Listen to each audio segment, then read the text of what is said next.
Shalom y bienvenidos a Vía Haftaj Israel, una frase hebrea que significa amarás a Israel. Esperamos que se queden con nosotros durante los próximos 30 minutos, ya que nuestro maestro, el Dr. Baruch, nos compartirá una enseñanza expositiva de la Biblia. El Dr. Baruch es profesor titular del Instituto Zera Abraham, con sede en Israel. Aunque todos los cursos en el instituto se imparten en hebreo, el Dr. Baruch se complace en compartir esta enseñanza en inglés con doblaje al español. Para más información, visítenos en amarasaisrael.org o descargue nuestra aplicación móvil Mi Estudio Bíblico. Aquí está Baruch y la lección de hoy. El orgullo puede manifestarse de muchas formas diferentes. Por ejemplo, cuando la gente piensa en el orgullo, usualmente imagina a alguien que es arrogante, egoísta, alguien que siempre quiere hacer todo a su manera. Otra forma de orgullo es cuando alguien se muestra altamente inseguro. Por ejemplo, si a esa persona se le invita a liderar un grupo, involucrarse en un ministerio o hacer cualquier cosa para Dios, ellos, aunque están deseando hacerlo, se sienten preocupados, tienen miedo. ¿Qué tal si no lo hago bien? ¿Y si no tengo éxito? ¿Qué pensará la gente de mí? Así que debido a ese miedo, optan por no hacer nada. Y ese temor al fracaso tiene su origen en una especie de orgullo inverso. Existe un tercer tipo de orgullo, y es esta clase la más relevante para nuestro estudio de hoy. Se trata de las personas que creen que siempre tienen la razón.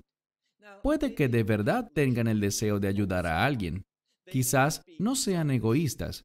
Puede que tengan las mejores motivaciones para bendecir a los demás, pero están totalmente seguros de que su manera es la única manera y son demasiado tercos para hacer cambios, porque realmente creen que solo ellos saben lo que mejor conviene. Hoy estaremos hablando sobre los discípulos. Y en este pasaje de las Escrituras vamos a ver que los discípulos manifiestan esa tercera forma de orgullo. Ellos creían que sabían más que el Mesías. ¿Quién es el Mesías? Es el Hijo de Dios. Es el Creador. De acuerdo a Colosenses 1, Él es el Creador de todas las cosas y todas las cosas se mantienen unidas por Él. Es una actitud extremadamente orgullosa pensar que sabemos más que Dios. Vamos a ver de manera innegable que estos discípulos no estaban confiando en el Mesías. Así que te pregunto, ¿eres alguien que demuestra confianza en el Mesías? Y si es así, ¿cómo lo haces? Al confiar no en tu propia perspectiva, sino realmente en su palabra, en lo que Él dijo, y crean esto. La palabra de Dios, toda la palabra de Dios, desde el libro de Génesis hasta el libro de Apocalipsis, es perfecta revelación de Dios. No importa en qué época de la historia vivamos, si vivimos hace 1000 años o si vivimos en el presente. Esta verdad es exactamente eso, la verdad de Dios. Una persona que sea sabia y humilde aplicará esa verdad a su vida y practicará lo que la Escritura nos ordena. Pienso, por ejemplo, en Moisés. La Escritura dice que Moisés era el hombre más humilde sobre la faz de la tierra, y por eso él fue el siervo de Dios. Saquen sus Biblias y vayan conmigo al libro de Mateo, capítulo 14. Evangelio según Mateo, capítulo 14. Vamos a continuar donde lo dejamos la semana pasada. Espero que recuerden que estábamos hablando sobre Juan el Bautista. Que Juan, recordamos que debido a su fidelidad a la ley de Dios, debido a su compromiso con el pacto de matrimonio, Juan fue ejecutado, fue decapitado. Y vimos al final de nuestro estudio que sus discípulos lo sepultaron y Yeshua escuchó sobre lo sucedido. Así que, de nuevo, leamos Mateo 14, versículo 13.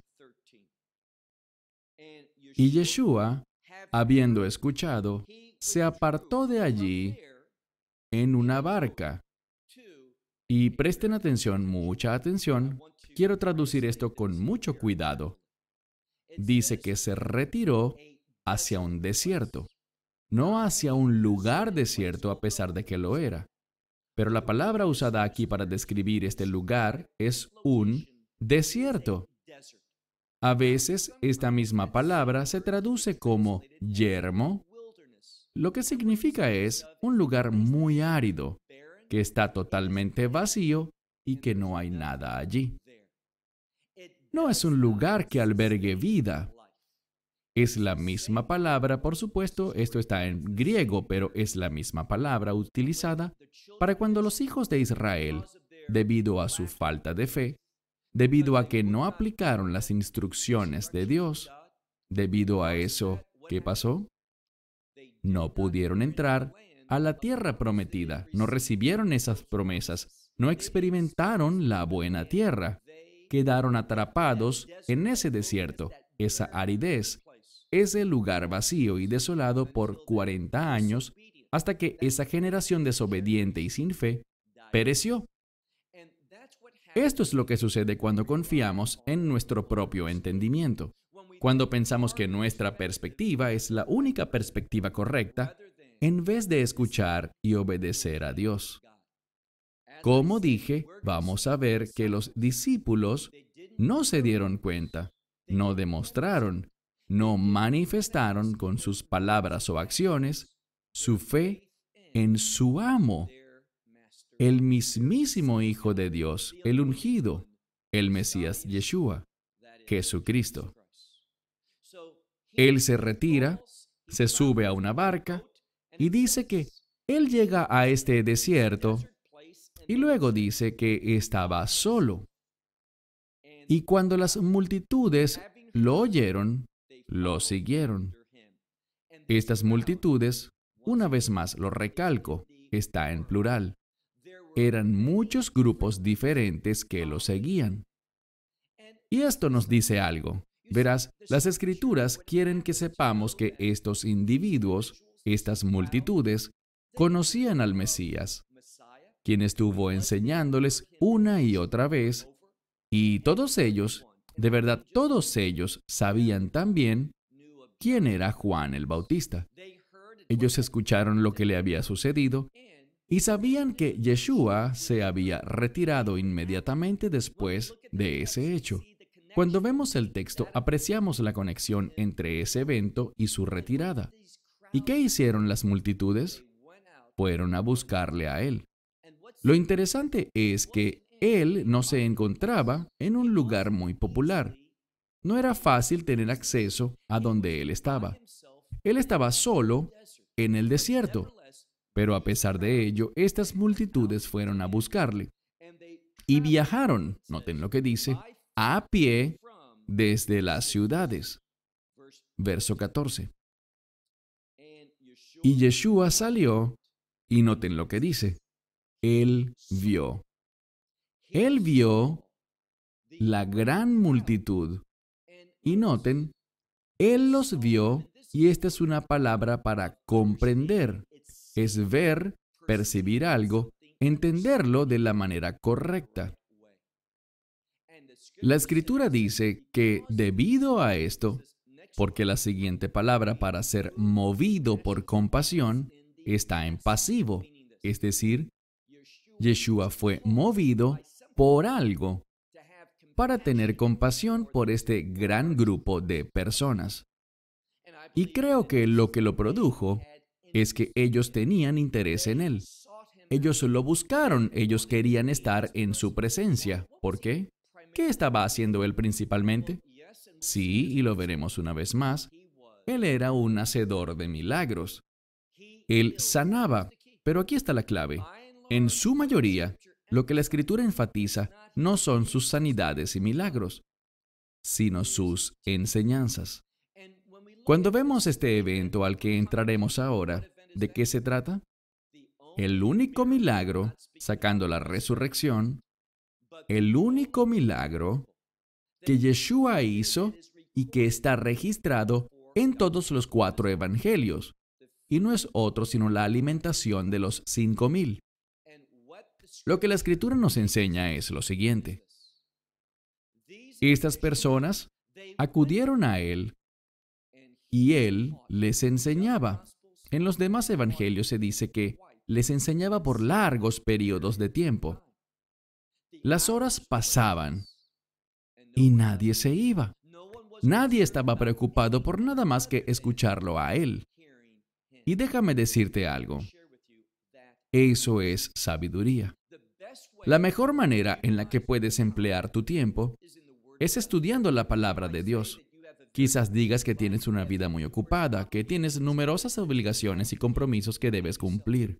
Y puede que así sea, pero estudiar la palabra de Dios hará que tu vida sea más eficiente. Aprenderás a manejar mejor tu tiempo si estás en la palabra de Dios para las demás cosas que si sacas de tu calendario la palabra de Dios y solo te concentras en los asuntos físicos. No te engañes, no te extravíes.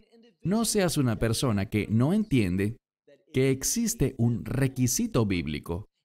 Si tenemos fe en Dios, vamos a darle suprema importancia a la palabra de Dios, a la revelación de las Escrituras. Estas personas fueron allí, le escucharon enseñar y noten lo que dice la Escritura. Él fue movido a compasión por ellos. ¿Y qué hizo? Sanó a los enfermos. Esta es una palabra de restauración. Esta palabra implica poner las cosas, y aquí está la clave, poner las cosas en orden. Pregúntate lo siguiente. ¿Quiero el orden de Dios en mi vida?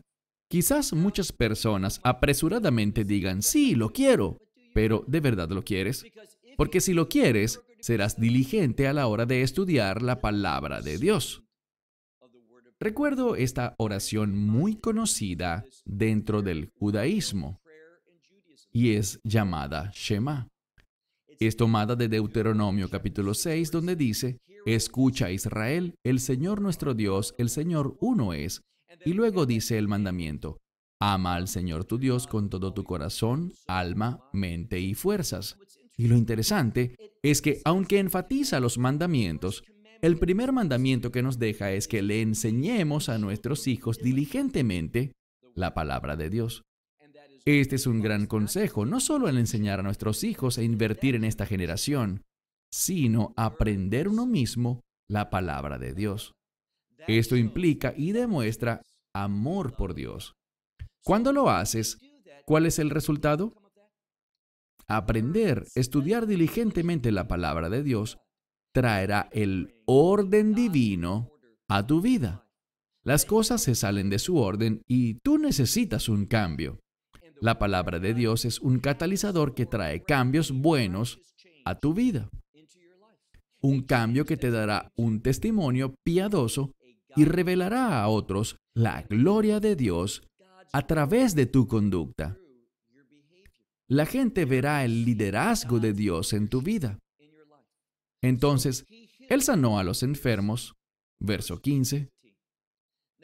El 15 es un versículo muy interesante, debido a que utiliza una conjunción para relacionarlo con lo que hemos venido estudiando, pero es una conjunción muy especial. Muestra una desconexión, y la desconexión ocurre entre los discípulos. Ellos saben que están en un lugar que es árido y desierto, pero no entienden el significado de ello. ¿Por qué estuvieron los hijos de Israel en ese desierto, en esa sequedad, durante 40 años? Porque ellos no confiaron, y procuro elegir bien las palabras que digo. Ellos no confiaron en el Señor. Ellos no descansaron sobre Él. Ellos pensaban que su manera era la manera correcta.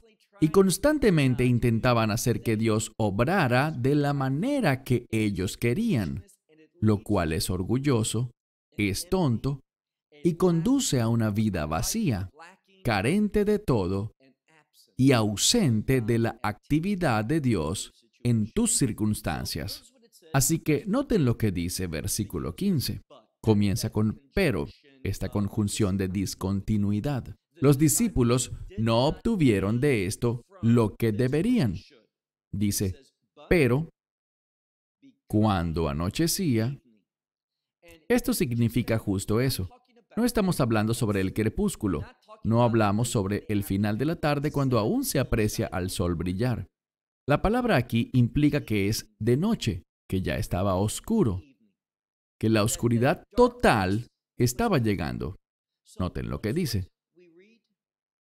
Pero cuando anochecía, sus discípulos se acercaron a él y presten mucha atención a lo que los discípulos estaban diciendo. Este pasaje de las Escrituras nos enseña cómo no ser un discípulo. Tenemos que ser individuos que entienden que debemos demostrar dependencia en Él, que confiamos no en nosotros mismos ni en nuestra perspectiva, sino en sus instrucciones. Aquí, los discípulos no hicieron eso. Noten lo que dice. Se acercaron a Él cuando la noche había llegado y le dijeron, este lugar, estamos en el desierto, en un lugar árido, un sitio desolado. Entendamos algo, Yeshua salió con un propósito hacia este desierto. Él viajó en una barca y se retiró desde donde se encontraba con el fin de llegar a este lugar. Así que es tonto decirle a él, ¿sabes dónde estás? ¿Sabes que esto donde estamos es un desierto junto a toda esta gente? Entonces le decían a él, un lugar desierto es este, y la hora es, si tu Biblia dice tarde, no lo tradujeron correctamente. Esta palabra, cuando la analizas cuidadosamente, significa pasar o dejar atrás. Lo que le quieren decir es que la hora, y la implicación es esta, la hora para irse de allí, desde su punto de vista, conforme ellos lo creían y como lo analizaban, esa hora ya había venido y se había ido. La hora para permanecer allí había pasado. Ya hace mucho rato que debían haberse ido. Leemos, y la hora ya ha pasado. Segunda parte del verso 15. El griego con frecuencia tiene un verbo raíz y luego a este se le agrega un prefijo. Aquí vamos a ver un prefijo, el mismo prefijo repetido 3 veces, y es el prefijo o preposición desde. Esta preposición desde es usada aquí como un prefijo para estos verbos. Presta mucha atención.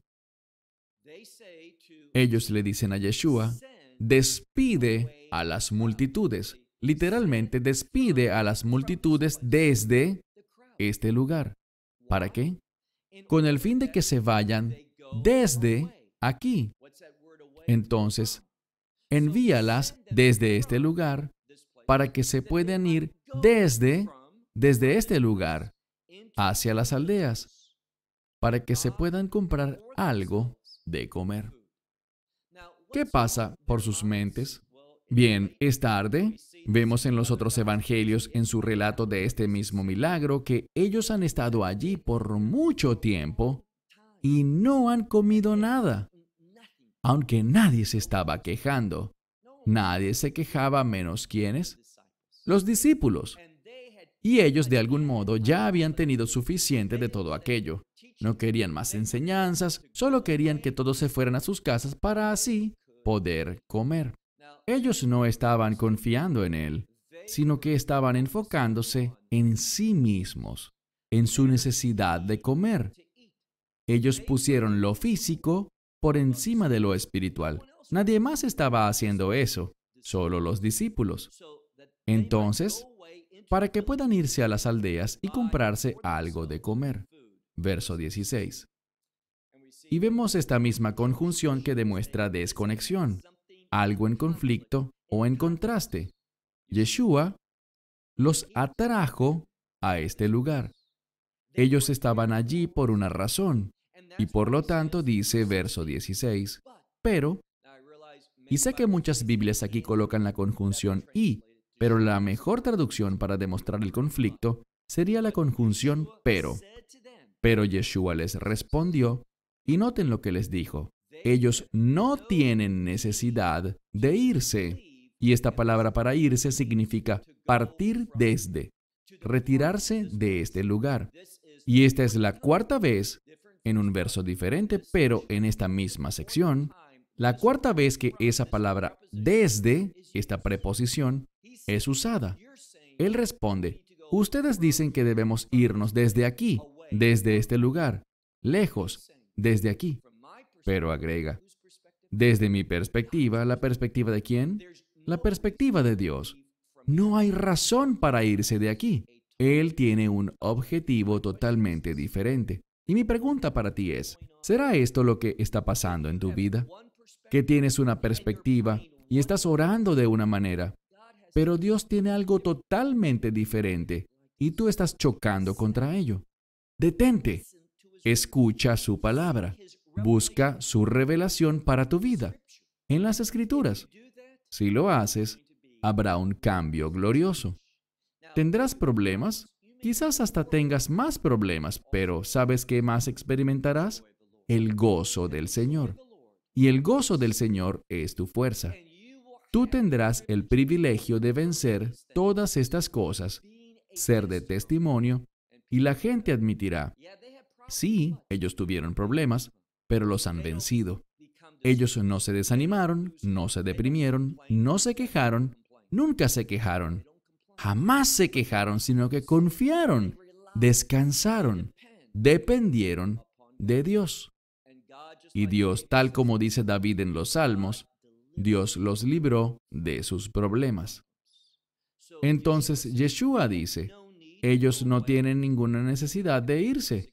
Y mira al final del verso 16 donde dice, ustedes, y esto está enfatizado, ustedes denles a ellos de comer. Entonces están en este desierto, este lugar árido donde no hay nada. Él dice, ¿se preocupan por la comida? ¿Por su necesidad de comer? Muy bien, ustedes denles de comer. Verso 17. Pero a ellos no les gustó la respuesta. En contraste con ello, respondieron, nosotros no tenemos aquí, y esto es enfático. Esta palabra se repetirá de nuevo y también de una manera enfática. Lee de nuevo. No tenemos aquí nada, excepto 5 panes y 2 pescados. Verso 18. Pero él les dijo, en contraste, esa misma palabra, pero él les dijo, tráiganme a mí eso aquí. Eso es lo que se enfatiza una vez más. Ellos dicen, vayámonos, ya no hay nada aquí, no podremos satisfacer la necesidad de la gente. Pero si tú tienes intimidad con el Mesías, entenderás claramente su perspectiva, sus propósitos. Podrás ver que Él milagrosamente proveerá para que puedas ministrar a otros, para que seas una bendición en la vida de los demás, para que puedas hacer lo imposible. No confíes en ti mismo, confía en su provisión. Leemos entonces, Él les respondió, tráiganmelos acá. Verso 19. Y Él mandó a las multitudes a reclinarse sobre el césped. Esta palabra reclinarse es importante. No significa solamente sentarse, sino que con frecuencia es usada con respecto a una comida especial, como la comida de un día festivo, algo que tiene gran importancia. Entonces el uso de esta palabra nos indica que algo importante va a suceder. Vamos a ver a Dios obrar y esto debería ser lo que nos motive, desear ver a Dios obrar en nuestra situación. Pero tenemos que depender de Él. Tenemos que confiar en Él. No podemos simplemente decirlo, Dios, yo creo y confío. Eso no hará ninguna diferencia. Tenemos que demostrar esa confianza estudiando su palabra, porque la confianza es evidenciada cuando aprendemos un versículo bíblico y lo implementamos en nuestras vidas. Así que Él dice en este pasaje a las multitudes, les ordena que se sienten o se reclinen sobre el césped. Y tomando los panes, estos 5 pedazos de pan y los 2 pescados, levantó su mirada a los cielos y ¿qué hizo? Los bendijo. Este término para bendecir significa decir algo bueno, específicamente algo bueno sobre Dios. Dios, tú eres capaz. Dios, todas las cosas son posibles contigo. Pero en hebreo, esto es griego, pero en el idioma hebreo, la palabra bendecir proviene de traer aquello que está en el cielo a la tierra. Es una provisión celestial, y esto es sobrenatural. Puede tratarse de algo físico, natural, pero los medios como esto llega, ellos van a comer pescado y pan. Pero la manera como recibieron esto fue sobrenatural. ¿Por qué? Noten la escritura. Él mira hacia arriba, levanta sus ojos al cielo, bendice y rompe, es decir, divide, y le da a los discípulos los panes.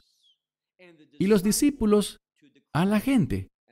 Y noten el resultado de todo esto. Nadie lo hubiera creído. ¿Dónde estaban ellos? En el desierto, un lugar árido y totalmente vacío. Pero todos comieron, y esto me encanta. Todos ellos comieron y estuvieron satisfechos. Esta satisfacción está arraigada en un conocimiento de la provisión de Dios. Si tú recibes lo que Dios te da, estarás satisfecho. Y esa palabra satisfecho también se relaciona con gozo y confianza. Todos comieron y estuvieron satisfechos. Y levantaron o recogieron las sobras, aquello que quedó por la abundancia. Y noten lo que dice. Tomaron el exceso de las sobras. ¿Y cuánto fue eso? Fueron 12 cestas llenas. Y los que comieron fueron aproximadamente 5,000 varones, en adición o sin incluir a las mujeres y los niños. 5,000 hombres comieron. Y ese número 5,000 está relacionado con libertad, está relacionado con desahogo, está relacionado con estar en la voluntad de Dios, donde no hay restricciones y los propósitos de Dios pueden cumplirse en tu vida. Hablaremos más sobre este tema, sobre este número 5,000, cuando avancemos la próxima semana hacia los demás pasajes de este capítulo. Hasta entonces, que Dios les bendiga ricamente. Shalom desde Israel. Shalom from Israel. Esperamos que te hayas edificado con el mensaje de hoy y lo compartas con otros. Te invitamos a seguir nuestros estudios cada semana por este canal y por el portal de YouTube de Amarás a Israel. También puedes descargar nuestra aplicación móvil gratuita, Mi Estudio Bíblico. Finalmente, para obtener más información sobre nosotros, visita nuestra web amarasaisrael.org, donde encontrarás otras conferencias de Baruch en audio, video y texto. Hasta el próximo programa. Que el Señor te bendiga en Yeshua HaMashiach, Jesús el Mesías, mientras caminas con Él. Shalom desde Israel.